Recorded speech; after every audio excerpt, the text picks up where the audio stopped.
Hello and welcome to Learnify Grow. I'm Zara. And I'm Omar. Today, we're going to discuss about cell.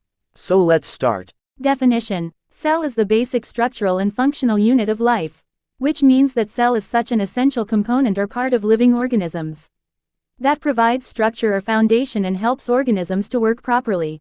In other words, we can also say, cell is a tiny building block of life. In simple terms, a cell is like a tiny house that contains all the necessary components for life to exist and function.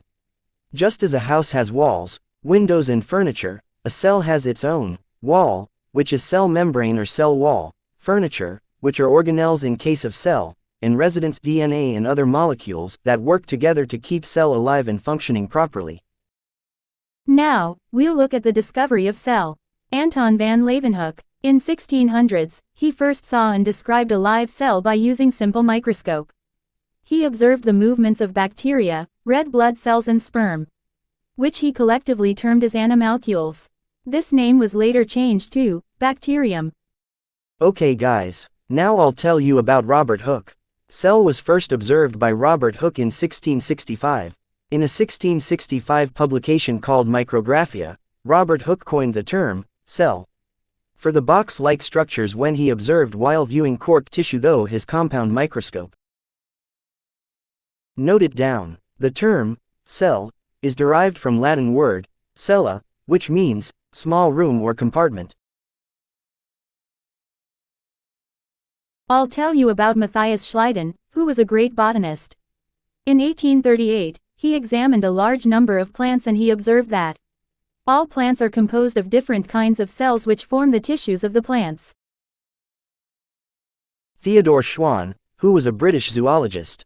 In 1939, he studied different types of animal cells and plant cells. His observation was, all animal cells had a thin outer layer which is today known as the plasma membrane. Presence of cell wall is a unique character of the plant cells. Schleiden and Schwann together formulated the cell theory. It states that the cell is the fundamental unit of structure and function in living things. All organisms are made up of one or more cells. Note it down that this theory could not explain as to how new cells are formed.